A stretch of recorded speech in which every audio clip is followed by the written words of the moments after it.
Bonjour, ici Géraldine des Tribulations de Géraldine. Je suis médecin, artiste peintre et mère de deux enfants. Je vous fais part de mes découvertes, curiosités. Là, je vais plutôt vous parler de ce qui est en cours en fait au niveau peinture parce que je sais que ça intéresse certains.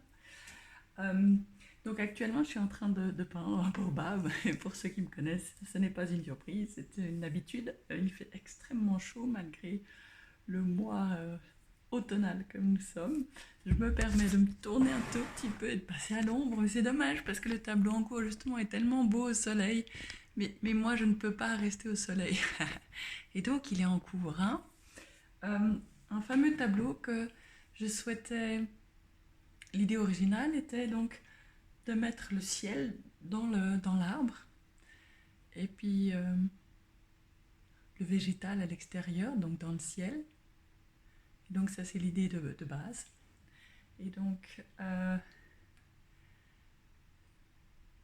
voilà, là c'est mon premier tableau avec un type de peinture un peu particulier qui est de la peinture à l'huile.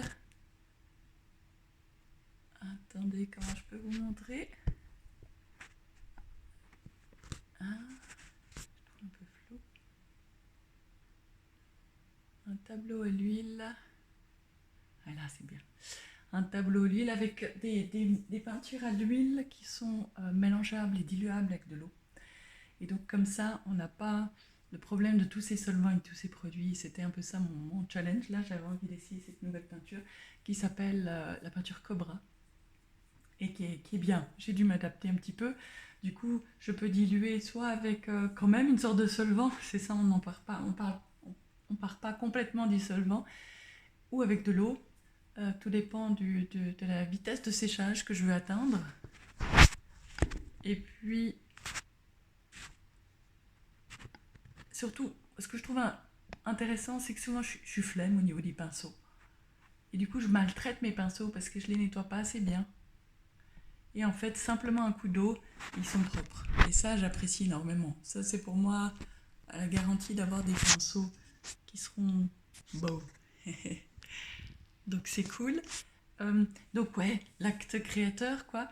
C'est des feuilles de figuier. Je sais pas si vous avez reconnu. Enfin, c'était en tout cas le but. C'est pas des feuilles de baobab, elles sont très différentes pour ceux qui s'y connaissent. Et j'adore les feuilles de figuier, j'en ai vu tout l'été et je me disais vraiment, ah, magnifique. Et donc j'ai tenu à faire des feuilles de figuier pour celui-là, euh, qui sont très sympas. Et puis voilà, toujours très coloré, très truc. Du coup, j'ai mis le soleil dans les branches, ce que je trouve pas mal. À un moment, j'ai mis une femme, une silhouette là, qui a été repeinte, qui est toujours là en fait à l'intérieur, c'est ça qui est chouette, je suis la seule à le savoir, mais finalement je suis une part du baobab, de toute façon je suis toujours une part du baobab, clairement c'est un arbre qui m'interpelle, et puis quand on regarde un peu plus poussé le baobab, l'importance qu'il peut avoir dans certaines populations, que ce soit pourvoyeur d'ombre, pourvoyeur de nourriture, avec ses fruits qui sont des super fruits là, avec tout plein de vitamines, multivitamines, c'est vraiment un très gros pourvoyeur de nourriture. Il peut faire aussi comme des puits avec des réserves d'eau dedans, ce que je trouve passionnant. Et du bois de chauffage et tout ça. Malheureusement, en tout cas, moi, l'expérience que j'avais été au Sénégal, maintenant ça fait gentiment 15 ans. C'est là mon expérience de baobab, en fait. C'est malheureusement pas Madagascar, j'aurais bien aimé. Eh bien, ils étaient beaucoup mutilés. Ouais, ouais. Et pour le bois de chauffage, beaucoup. Et donc, du coup, ils avaient des formes assez étonnantes, assez surprenantes. L'arbre à palabre aussi, c'est le fameux pain de singe. Ouais, il est très important en fait pour les villages et toutes ces populations, je trouve intéressant. Et je m'y suis intéressée tout à fait spontanément. C'était vraiment pas. Je sais pas, je crois que c'était sur le bateau pendant les sabbatiques, je feuilletais vaguement des arbres. Et puis je suis tombée sur les baobabs. Et après, j'ai vu la signification et c'est très joli, c'est très chouette. Non. Et puis, ça fait 2 ans et demi que j'en peins. J'arrive pas à m'en décoller quelque part. Ça, je me dis toujours, je pourrais peindre autre chose et tout, mais en fait, j'ai soif, j'ai besoin. Je crois que le baobab me représente. C'est ça qui est très beau. Euh, Oui, il y a même quelqu'un qui me disait, parce qu'à un moment je faisais sans feuillage, et puis les gens ils me disaient, ouais, mais non, mais il est mort cet arbre. C'est marrant comme les gens voient finalement ce qu'ils veulent dans les peintures qui sont en face, hein, comment ça reflète finalement, et comme ça fait une sorte de miroir. Et pour moi, le baobab, même sans feuilles, il est extrêmement vivant et puissant, et pas du tout mort. Chacun son interprétation. C'était ouais, intéressant. En saison sèche, bien sûr, ils n'ont pas de feuilles et puis ils sont toujours en vie. C'est des baobabs qui durent, qui vivent des siècles et des siècles, qui peuvent être énormes, surtout à la Baobab Street de Madagascar. Ouais, ça me plairait de voir, c'est sûr. Voilà, et donc là, je vais continuer. Je pense que je vais mettre un petit peu plus de blanc. Attendez, je vous montre. Un petit peu plus de jaune. Je trouve que le tronc est un peu conséquent en bleu, comme ça, même si le ciel finalement est conséquent, mais je ne sais pas si les gens vont vraiment comprendre. Alors je vais mettre un petit peu plus de jaune et de clair. Là, c'était une première couche. Je vais mettre un peu plus de blanc, peut-être de jaune. Je vais voir si je peux pas intégrer un peu de jaune au bleu. On verra. Au cas où, je peux toujours effacer. C'est ça qui est bien avec la peinture. C'est pas vraiment un problème. Et puis refaire un peu les lignes. Voilà, faire peut-être deux couleurs plus nettes. Là, il y a un rose un peu plus clair. Je ne sais pas si vous voyez mon doigt. Ouais, un rose un peu plus clair qui délimite l'arbre. Et puis un rose, un vieux rose un peu plus foncé qui délimite les feuilles, ce qui n'est pas évident à voir. Et ce que j'aimerais encore mettre plus en avant. Ouais. Et ce qui serait intéressant aussi, c'est de peut-être mettre les rainures des feuilles. Ça, je vais voir si ça donne ou pas. Euh, J'aime beaucoup en fait, et ça je pense qu'on le voit dans mes peintures, les vitraux. Ça paraît bête, hein, je suis pourtant pas pratiquante ni religieuse, mais j'aime beaucoup beaucoup les vitraux. Et en fait, j'aime cette délimitation entre chaque couleur. C'est quelque chose qui m'attire. En même temps, il y a des gens qui délimitent énormément, et c'est drôle parce que j'arrive pas à délimiter trop. Euh, je dois modifier. C'est pas tenable pour moi la situation. C'est drôle. Vous pouvez tester vous aussi. Euh, Est-ce qu'il faut des limites claires, pas claires? Alors moi, il faut des limites, mais pas comme certains. Par exemple, il y a des publicités que j'aime beaucoup avec des baigneuses qui sont qu'on voit sur les publicités, les anciennes affiches en France et tout pour de la pub pour une baignade ou pour un truc, pour une plage et tout. Puis on les voit. Et il y a vraiment une couleur par chaque espace.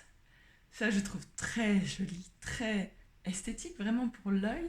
À faire, je peux le faire, mais je suis pas satisfaite du résultat. Ça ne va pas. Et donc, là, il y a notre tableau. J'aimerais bien pouvoir faire plus clair les différences, sans forcément qu'il y ait de traits entre les couleurs, hein. Euh, mais en fait, il faut que ce soit un peu plus mélangé, mais pas trop. Enfin, c'est technique. Faites l'essai, vous aussi. En art-thérapie, on voyait bien, c'était aussi un signe de caractère, de personnalité, voire une période de vie où on a besoin de plus de limites, moins de limites, où on peut s'exprimer au stylo, au feutre. Et d'autres moments, on a besoin de plus de, de craie, de choses beaucoup plus floues, plus diluées, moins nettes que le feutre. Le feutre est très raide comme ça, surtout si on y fait des traits et des limites entre deux. Euh, N'empêche qu'on parle de limites, et c'est très intéressant. C'est par exemple, moi je peins des paysages extérieurs, un paysage intérieur, un paysage du coup ce n'est pas un paysage, mais une vue de l'intérieur, par exemple Edward Hooper, que j'aime beaucoup, beaucoup, beaucoup. Il peint beaucoup des personnages dedans, des femmes seules dedans. Ce que j'aime vraiment beaucoup, j'ai essayé de peindre un paysage de dedans. Ça m'a demandé beaucoup d'efforts. Déjà, c'était un paysage de nuit. Bon, mais aussi, moi j'aime beaucoup la lumière, donc c'était aussi un challenge. Et ensuite, c'était dedans. Et ça, ouais, j'ai fait une fois. J'ai éprouvé beaucoup de difficultés. J'ai eu l'impression d'être serrée. Il faudrait que je réessaye. Ça fait mon Dieu des années que je n'ai pas essayé. Je pense que chaque période de vie a plus ou moins. Et c'est vrai que je comprends que les artistes très connus ont des périodes comme ça, la période bleue, la période ci et tout, où on a des tendances. Clairement, sur les 20 ans de peinture ou les 15 ans de peinture, j'ai un très net amour pour tout ce qui est bleu, vert et turquoise. Turquoise, c'est ma passion. Ma trilogie préférée, c'est le turquoise, le lilas et l'orange clair. Voire le jaune comme ça, j'aime beaucoup aussi le jaune, ouais, ça c'est un peu les couleurs Ikea avec du lilas. Ouais, c'est comme ça. Déjà aux études, pendant les études, j'utilisais ces couleurs-là pour écrire et annoter mes cours. Donc ça fait un moment qu'elles me suivent ces couleurs. Ouais. Renseignez-vous aussi, ça peut être intéressant pour vous à savoir ce que vous aimez comme méthode. L'aquarelle, c'est très dilué. Est-ce qu'on aime le trait dilué? Travailler dans l'eau et tout. C'est tous des caractères, toutes des façons de voir. Et je trouve que ça en dit long sur la personne. C'est très intéressant. Voilà, voilà. Voici pour l'input. Je vous souhaite une très bonne journée. Bisous à tous.